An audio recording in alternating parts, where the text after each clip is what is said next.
number of moles of methane required to produce 22 gram of CO2 after combustion is x into 10 power minus 2 moles. The value of x is, देखिए जब भी कोई hydrocarbon burn होता है, जैसे इस case में मिथेन दिया हुआ है, यानी ऑक्सीडेशन हो रहा है, तो हमेशा CO2 और H2 निकलती है, H2O, कुछ एनर्जी भी निकलेगी। अब इसको जब आप बैलेंस कर लोगे, यानी 2O2 2H2O, तो ये आपकी कंप्लीट कंबशन की रिएक्शन होगी। तो इसमें कहा गया है कि नंबर ऑफ मोल्स जो मीथेन के रिक्वायर्ड होंगे to produce 22 gram of CO2 वो बताना है।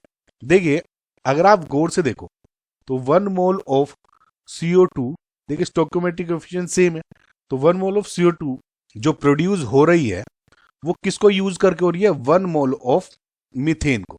ओके, सो अगर मुझे n mole for example of CO2 produce करने होंगे तो मुझे क्या होगा? n mole of CH4 use करने होंगे। तो n मोल ऑफ CO2 क्या है? Mass upon molecular mass.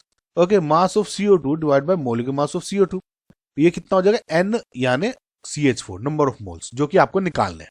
तो इसमें अगर आप वैल्यू रख लो, मास कितना दिया हुआ है 22 grams divided by molecular mass of CO2 को क्या हो जाएगा? C plus 2O।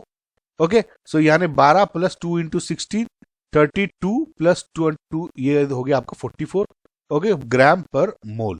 ओके, सो ये 2, तो नंबर ऑफ मोल्स कितने हो गए यहां से? ऑफ CH4 क्या हो गया?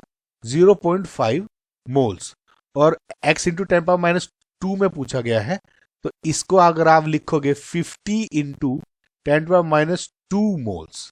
ओके, सो x की वैल्यू क्या हो गई आपकी? 50। सो आई होप गाइज आपको क्वेश्चन समझ में आया।